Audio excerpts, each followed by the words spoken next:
Good morning class. कैसे हैं आप? स्वागत है एक बार फिर आपका सरस्वती विद्या मंदिर इंटर कॉलेज शायद नंगली की भूगोल की ऑनलाइन कक्षा में। तो कक्षा 12 की भूगोल में हमने अभी जो हमारी पुस्तक है उसमें पढ़ रहे हैं भारत, अर्थव्यवस्था और लोग के बारे में। और हमने उसमें अभी पिछली वीडियोज़ में चैप्टर नंबर 1 कवर किया है। उस चैप्टर से जो भी टॉपिक आने चाहिए बोर्ड एग्जाम की दृष्टि से आपके इम्पोर्टेंट है वो आपको करा दिए गए हैं। अब हमारा आता है आज का टॉपिक है, हम आज पढ़ेंगे चैप्टर नंबर 2 प्रवास।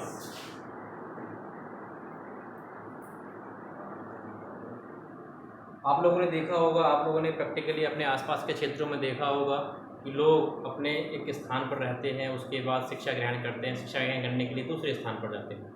पूरा जीवन में चल रहा था, शादी होती है, शादी होने के बाद मैं प्रैक्टिकली एक उदाहरण के रूप में दूंगा, एक स्टोरी के माध्यम से आपको समझाने का प्रयास करूँगा प्रवास के बारे में। एक व्यक्ति है राम बाबू, जो कि बिहार के रहने वाले हैं, लेकिन वर्तमान में दिल्ली के एक क्षेत्र में निवास कर रहे हैं और एक कंपनी में कार्यरत हैं। उनके 2 बच्चे हैं। एक बच्ची उनकी पढ़ाई के लिए विदेश चली गई है और विदेश चलने के बाद वो वहीं सेटल हो गई है। और एक बेटा है, उसने अभी अपनी परीक्षा या कोर्स पूरा करने के बाद, डिग्री कोर्स करने के बाद में उसने अभी दिल्ली के गुड़गांव वाले क्षेत्र में अपना नौकरी प्राप्त कर ली है और वहीं पर वो सेटल हो गया है। तो इस पूरे व्याख्यान में आप देख रहे हैं एक व्यक्ति बिहार से आकर के वहाँ पढ़ाई करने के बाद, माध्यमिक शिक्षा ग्रहण करने के बाद दिल्ली आता है। दिल्ली आने के बाद वहाँ रहता है, अपनी कंपनी में जॉब करता है।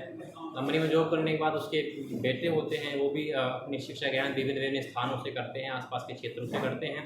और उसके बाद वो अपनी जो सफलता की एक कुंजी कहते हैं नौकरी यानी जॉब, वो अपने विभिन्न स्थानों पर जाकर नौकरियाँ कर रहे हैं।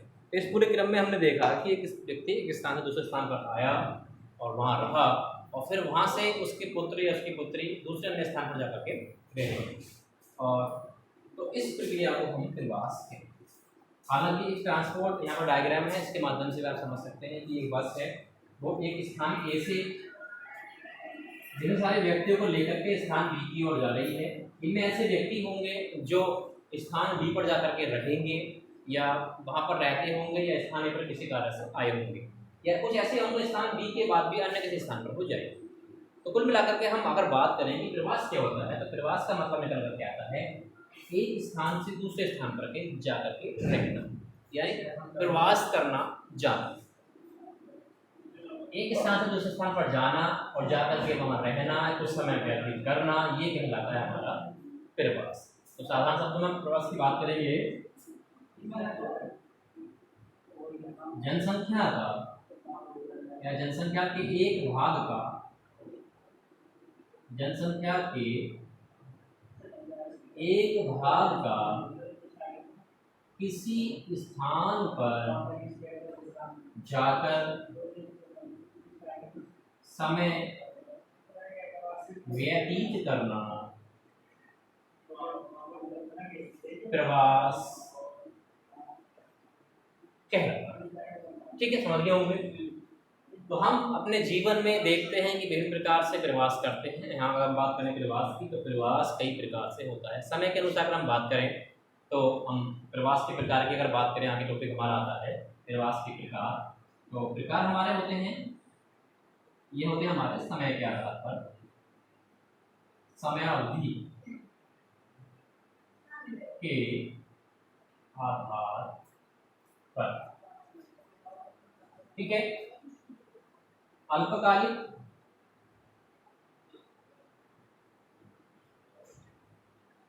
अल्पकालिक होता है और नंबर 2 होता है दीर्घकालिक। जैसा कि अर्थ से स्पष्ट हो गया आपको, यानी बहुत कम समय के लिए किया गया जो प्रवास है वो हमारा कहलाएगा अल्पकालिक प्रवास। अगर हम बात करें बहुत लंबे समय के लिए जीवन पर्यंत किए जाने वाला प्रवास कहलाता है हमारा दीर्घकालिक प्रवास। अब हम बात कर सकते हैं अल्पकालिक प्रवास को भी हम कई प्रकार से डिवाइड कर देते हैं। जैसे इसमें बात कर सकते हैं दैनिक प्रवास, यानी एक दिन के लिए किया जाने वाला प्रवास, साप्ताहिक प्रवास, एक सप्ताह के लिए किया जाने वाला प्रवास, या वार्षिक प्रवास, एक वर्ष के लिए किया जाने वाला प्रवास, ही हमारा कहलाता है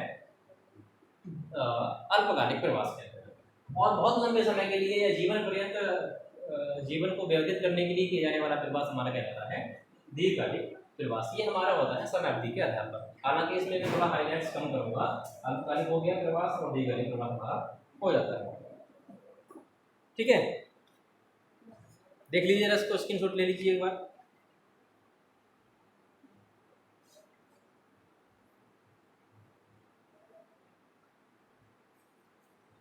अब हम बात करते हैं गंतव्य स्थान के आधार पर प्रवास के प्रकार। ये तो हमारा था समय अवधि के आधार पर, समय कितने समय के लिए प्रवास किया जा रहा है, तो उसको हम कह रहे हैं समय अवधि के आधार पर। हम बात करते हैं अब स्थान के आधार पर, यानी गंतव्य स्थान के आधार पर, यानी स्थान के आधार पर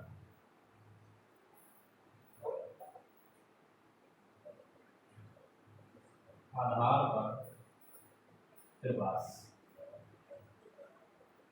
ठीक है, तो साधारणतः मैं आपको बता दूं, आप जानते भी हैं कि भारत या कोई भी देश दो ही पक्षों का बहुतायत से देखने को मिलता है।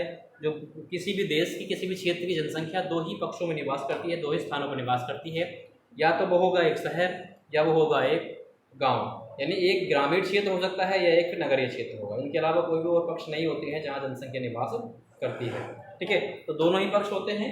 अब कभी कभी आप देखते हैं, कभी कभी होता है कि लोग गांव से अपने विकास के लिए विभिन्न प्रकार की नौकरियों के लिए, जैसे अभी हमने बात की थी, राम बाबू का हमने उदाहरण दिया था, तो उस हिसाब से हम देखें तो कुछ लोग ग्रामीण क्षेत्रों से विभिन्न शहरी क्षेत्रों की अपने विकास के लिए जाते हैं, तो इस प्रकार का विकास होता है।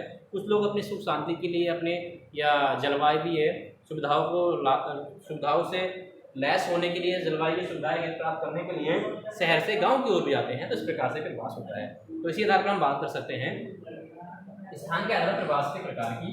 तो सबसे पहले हम बात करेंगे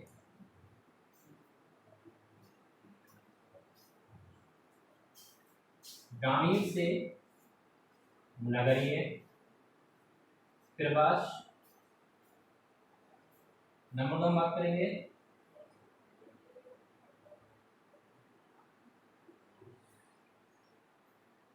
ग्रामीण से नगरीय प्रवास हुआ, और हमारा बात करेंगे नंबर 2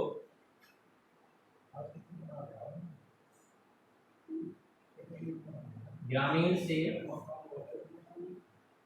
ग्रामीण प्रवास।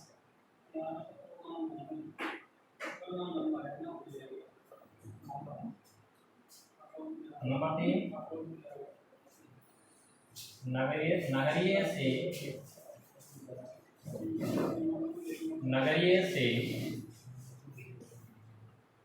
नगरीय प्रवास। और नंबर 4 है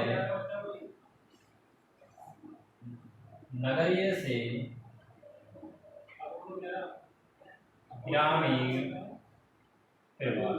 हालांकि इन शब्दों के अर्थों से ही आपको बड़ी बातें स्पष्ट हो गया होगा कि अगर गांव से नगर के प्रवास किया जाता है, कोई व्यक्ति गांव से जाकर के किसी बड़े शहर में अपने किसी कार्य की पूर्ति के लिए, अपने विकास के लिए जाता है, तो इस प्रकार का जो प्रवास है वो कह रहा है हमारा नगरीय प्रवास। अगर हम बात करें ग्रामीण से ग्रामीण प्रवास, यानी कभी किसी न किसी रीजन की वजह से एक व्यक्ति अपना गाँव छोड़ करके दूसरे गाँव में जाकर के रहता है, या कुछ पल के लिए जाता है, या अपने पूरे परिवार समेत जाकर के वहाँ प्रवास कर जाता है, वहाँ रहने लग जाता है, तो उसको हम ग्रामीण प्रवास कहेंगे। ग्रामीण से ग्रामीण। इसी प्रकार नगरीय से नगरीय प्रवास होता है, यानी छोटे नगर से बड़े या महानगरों की ओर किया जाने वाला प्रवास भी होता है हमारा, या नगर से ग्रामीण की ओर प्रवास किया जाता है। तो ये हमारा था स्थान के आधार पर हमारा प्रवास। और आगे हमारा आता है प्रवास के प्रकार में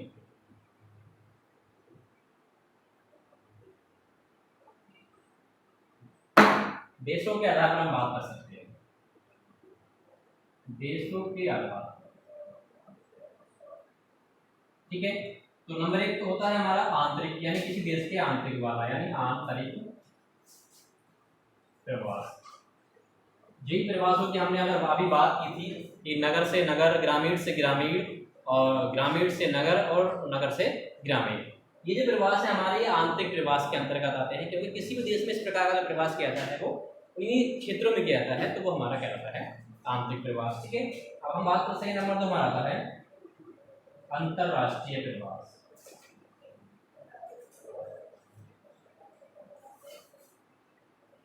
अंतरराष्ट्रीय प्रवास, यानी एक देश से दूसरे देश में किया जाने वाला प्रवास हमारा कहलाता है अंतर्राष्ट्रीय प्रवास। एक देश से दूसरे देश में किया जाने वाला प्रवास अंतर्राष्ट्रीय प्रवास कहलाता है। ये प्रोग्राम बनाने का प्रयास किया तो उसको देख लेंगे, ठीक है। जरा देख लीजिए, स्क्रीनशॉट ले लीजिए इसका।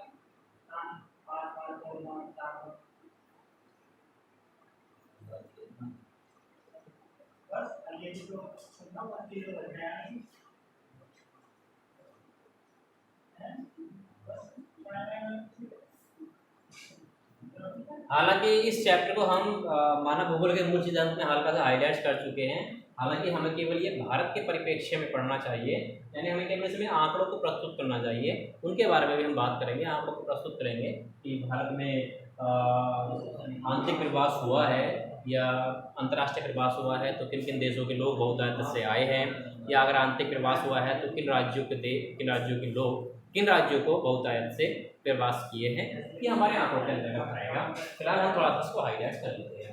अब हम बात करते हैं, अगला टॉपिक आता है हमारा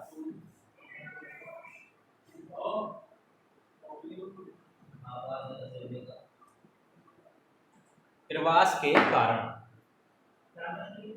क्योंकि हमने मानव भूगोल के मूल सिद्धांत में थोड़ा सा हाईलाइट किया था, अब एक बार हाईलाइट कर रहे हैं भी प्रवास के क्या कारण होते हैं। आप जानते हैं, अभी हमने बात की कि प्रवास करने के लिए मनुष्य कोई ना कोई कार्य करता है, कोई ना कोई कार्य करने का उसका कोई रीजन होता है।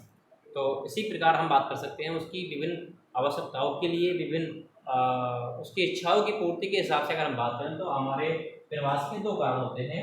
नंबर एक आता है हमारा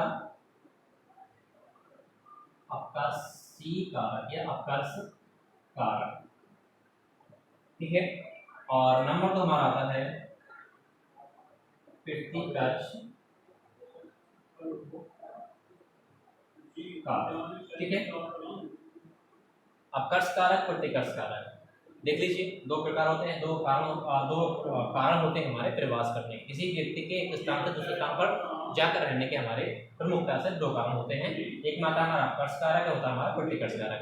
अब सबसे पहले हम पढ़ेंगे आकर्ष कारक। इनको हम आकर्षी कारक भी कहते हैं। आकर्षी कारक इसलिए कहते हैं क्योंकि ये आकर्षण से संबंधित है। अब इसका मतलब ये होता है कि ऐसे कारक जो किसी व्यक्ति को स्थान पर आने के लिए प्रभावित करते हैं, उसको आकर्षित करते हैं, वो कहलाता है हमारा आकर्षी कारक। जैसे हम बात करें, अगर मैं अगर अपने घर से यहाँ शहर में लिए रेगुलर आता हूँ, किस लिए आता हूँ, ये आकर्षी कारक है। यहाँ की कुछ चीज़ें हैं मुझे आकर्षित करती हैं, नौकरी आकर्षित कर सकती है, या जलवायु आकर्षित कर रही है, यहाँ का माहौल मुझे आकर्षित कर रहा है। ये ऐसे बात करेंगे आप शहर की उदाहरण ले लीजिए। शहर में बहुत से लोग बाहर से आकर के, गाँव से, आसपास के गाँव से आकर के उन्होंने अपने यहाँ आवास बना लिए या रहना प्रारंभ कर दिया। तो उनका एक कारण ये हो सकता है आकर्षी, क्योंकि वो आकर्षी कारण यहाँ पर आता है, क्योंकि वो लोग अपनी कुछ सुविधाओं के लिए यहाँ आकर्षित हैं। शहर नगरी में कुछ सुविधाओं को देखते होंगे या और जो यहाँ का माहौल है उसको देखते होंगे, इसलिए उन्होंने यहाँ आना उचित समझा। यानी तैरने के लिए माहौल की कुछ चीज़ें उनको आकर्षित करती हैं। ये हमारा आता है आकर्षी कारक। तो आकर्षी कारक सिंपल शब्दों में ये कह सकते हैं जो कारक मनुष्य को अपनी ओर आकर्षित करते हैं, विभिन्न स्थानों से दूसरे स्थानों की ओर आकर्षित कर लेते हैं लोगों को आने के लिए, तो वो कहलाते हैं हमारे आकर्षी कारक। तो इसमें विभिन्न प्रकार के कारक हो सकते हैं, जैसे हम बात कर सकते हैं छोटे छोटे में जलवायु एक आकर्षी कारक होता है, या हम बात कर सकते हैं उदाहरण के तौर पर हमारी जॉब भी आकर्षी कारक होता है, या अन्य और रोजगार के साधन जिसकी हम बात कर रहे हैं, शिक्षा हमारा आकर्षी कारक होता है। आप मान लीजिए, आप प्रैक्टिकली यहाँ सोच लीजिए, आप समझिए कि यहाँ आपके गाँव में एक इंटर कॉलेज है और आप वहाँ पढ़ रहे हैं, लेकिन अगर आप देखें कि हमारा विद्यालय जिसकी हम बात कर रहे हैं वहाँ पर कुछ अच्छी सुविधाएं आपको देखने को मिल रही हैं, कहीं भी आप अच्छे उच्च शिक्षण संस्थान में जाना चाहते हैं तो वहाँ की कुछ विशेषताएं आपको आकर्षित कर रही हैं, इसका मतलब आप वहाँ पर जाना चाहते हैं, वो आपको आकर्षित कर रहा है। तो हमारी रोजगार, शिक्षा, या हम बात कर सकते हैं जलवायु हमारे आकर्षी कारक के अंतर्गत आता है। इसी प्रकार हम बात कर सकते हैं, नंबर 2 पर हाईलाइट कर सकते हैं प्रतिकर्षी कारक, जिसमें हमने पिछली क्लासों में मानव भूगोल के मूल सिद्धांत में यहाँ की बात की है। प्रतिकर्ष कारक या प्रतिकर्षी कारक भी कहते हैं, यानी ऐसे कारक जो लोगों को अपना स्थान छुड़वाने के लिए मजबूर करते हैं, एक स्थान से दूसरे स्थान पर जाने के लिए मजबूर करते हैं, वो कारक कहलाते हैं प्रतिकर्षी कारक। प्रतिकर्षी कारक में आप समझ लीजिए सांप्रदायिक झगड़े होते हैं। जैसे आप अपने गांव में रहते हैं, वहाँ पर दो समुदाय के लोग आपस में लड़ते झगड़ते रहते हैं, आपस में मतभेद रहते हैं उन लोगों में, और कभी भी अपनी जान को खतरा महसूस करके आप उस स्थान को छोड़ना चाहेंगे। तो ये आपका हुआ प्रतिकर्षी कारक, क्योंकि आप उस स्थान को छोड़ना नहीं चाहते थे। आप उस स्थान से, आप वहाँ के जलवायु से, आप वहाँ के जो बाकी और चीज़ें हैं, प्राकृतिक चीज़ें हैं, उनसे आप प्रेम करते हैं, वहाँ रहना चाहते हैं, आपकी इच्छा है, लेकिन सांप्रदायिक झगड़ों की वजह से आप वहाँ से जाने के लिए मजबूर हो जाते हैं। तो ये बन जाता है हमारा प्रतिकर्षी कारक। इसी प्रकार हम बात कर सकते हैं कि कानून व्यवस्था ठीक नहीं है किसी क्षेत्र की, चोरी चकारी बहुत सारे, और माहौल वहाँ का खराब है, या राजनीतिक जो हमारी गतिविधियाँ हैं वो भी हमारे कभी कभी बात कर सकते हैं प्रतिकर्षी कारक का एक उदाहरण के रूप में उभर करके आती है। कैसे? मान लीजिए राजनीतिक प्रेशर आपके ऊपर बहुत ज़्यादा बन जाता है, आप किसी प्रमुख राजनीतिक दल को सपोर्ट करते हैं, लेकिन वहाँ पर जिस दल को आप सपोर्ट करते हैं वहाँ उस प्रकार के लोग नहीं रहते, उसके अपोजिट दल के लोग रहते हैं, तो संभवतः आप लोगों के बीच में एक मतभेद रहेगा, और केवल राजनीतिक गतिविधियों की वजह से ही आपको वो स्थान छोड़ना पड़ रहा है। तो इसको भी हम कह सकते हैं प्रतिकर्षी कारक के अंदर प्रतिबंधित किया जा सकता है। अब हम बात करेंगे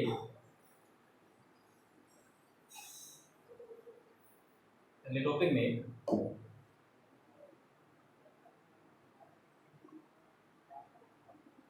प्रवास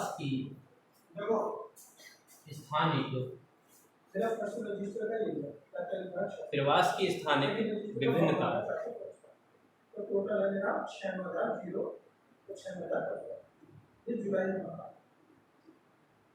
ये एक टॉपिक है, समझिए जरा। देखिए, आप जानते हैं कि हमने बात की प्रवास की, लोग एक स्थान पर जाते हैं, तो क्या ऐसा होता है कि सभी स्थानों पर लोग समान रूप से आते हैं, उनकी संख्या समान रूप से होगी? नहीं, ऐसा नहीं होता। यानी कुछ स्थानों पर लोग क्या होते हैं, 4-6 की संख्या में जाते हैं, कुछ स्थानों पर ऐसा हो सकता है कि लोग 10-12 की संख्या में जाते हैं। यानी कि लोगों द्वारा किए जाने वाले प्रवास में जो लोगों की संख्या होती है वो सभी जगह समान नहीं होती है। या कुछ इस तरह से भी हम कह सकते हैं कि लोग स्पेशली कुछ ही स्थानों पर जाना पसंद करते हैं। अगर हम बात करें प्रैक्टिकली, जो उत्तराखंड का एक क्षेत्र है, तो लोग वहाँ पर जाना प्रारंभ करेंगे, क्योंकि वहाँ पर प्रवास करने के आकर्षक कारक हैं। वहाँ पर तीर्थ स्थल है, मनमोहक जलवायु है, फूलों की घाटियाँ हैं, और विभिन्न नदियों के उद्गम केंद्र हैं, जहाँ लोग जा करके कुछ दिन बिता करके रहना पसंद करेंगे। तो वो कहलाएगा हमारा एक तरह से, वो आता है हमारा स्थानिक भिन्नता। लेकिन एक स्थानिक से अपोजिट ऐसा आता है कि जैसे हम राजस्थान के थार के मरुस्थल की बात करें, तो वहाँ लोग रेयर कंडीशन में ही जाना पसंद करेंगे, क्योंकि वहाँ पर कटीली झाड़ियाँ, सुनसान इलाका, बीहड़ क्षेत्र है, वहाँ लोग बहुत कम जाना पसंद करेंगे। तो यानी स्थानीय भिन्नता का मतलब होता है कि विभिन्न स्थानों पर कुछ स्थान ऐसे होते हैं जहाँ पर बहुत लोग जाते हैं, यानी अधिक संख्या में प्रवास किया जाता है, और कुछ जगह ऐसी होती है जहाँ पर बहुत कम संख्या में प्रवास किया जाता है, तो उसको हम कहते हैं प्रवास की स्थानिक विभिन्नता। जैसे हम बात करें प्रैक्टिकली दिल्ली की, हम बात करें, दिल्ली एक प्रवास का केंद्र है। दिल्ली में विभिन्न राज्यों के, भारत के विभिन्न राज्य हैं, वहाँ से प्रवास किया जाता है। वहाँ पर सभी प्रकार की सुविधाएं हैं। ये बात कर सकते हैं रोजगार के सबसे अधिक साधन है। इसके साथ साथ हम महाराष्ट्र यानी मुंबई की बात कर लीजिए, तो इन दो बड़े बड़े राज्यों की बात कर लीजिए, महानगरों की बात कर लीजिए, इनमें प्रवास सबसे अधिक किया जाता है अन्य राज्यों के कंपेयर में। तो ये हमारी प्रवास की भिन्नता को प्रदर्शित करता है। अगर हम बात करें तो इसके कंपेयर में उत्तर प्रदेश में किया जाने वाला प्रवास बाकी बिहार के जैसे राज्यों में किए जाने वाले प्रवास की तुलना में अधिक होता है। यानी बिहार और उत्तर प्रदेश की अगर हम तुलना करें तो वहाँ पर किए जाने वाला प्रवास में दोनों में स्थानिक भिन्नता देखने को मिलती है, क्योंकि हो सकता है उत्तर प्रदेश एक जलवायु क्षेत्र है, वहाँ पर कृषि की प्रधानता है, और वहाँ पर अन्य और कारक हैं जिसके आकर्षक कारक की हमने बात की थी जो प्रवास के लिए बनते हैं। तो ये था हमारा प्रवास की स्थानीय भिन्नता। तो आज की क्लास में इतना ही। अगली क्लास में हम यहाँ से आगे के टॉपिक को कवर करेंगे। यहाँ तक आप ठीक से समझ लीजिएगा। टॉपिक वाइज अगर चाहे तो नोट्स बना सकते हैं, या खुद से भी क्वेश्चन क्रिएट करना सीख जाएंगे, क्योंकि क्वेश्चन करना आपको आना चाहिए। अगर आप क्वेश्चन बनाना सीख जाते हैं तो सिंपल सी बात है, उसका आंसर आप ढूंढना सीख जाएंगे, उसका आंसर आप क्रिएट करना सीख जाएंगे। तो मिलते हैं अगली वीडियो, तब तक के लिए धन्यवाद। इसको ठीक से लिखिएगा, नोट्स बनाइएगा, कमेंट्स जरूर कीजिएगा, ठीक है।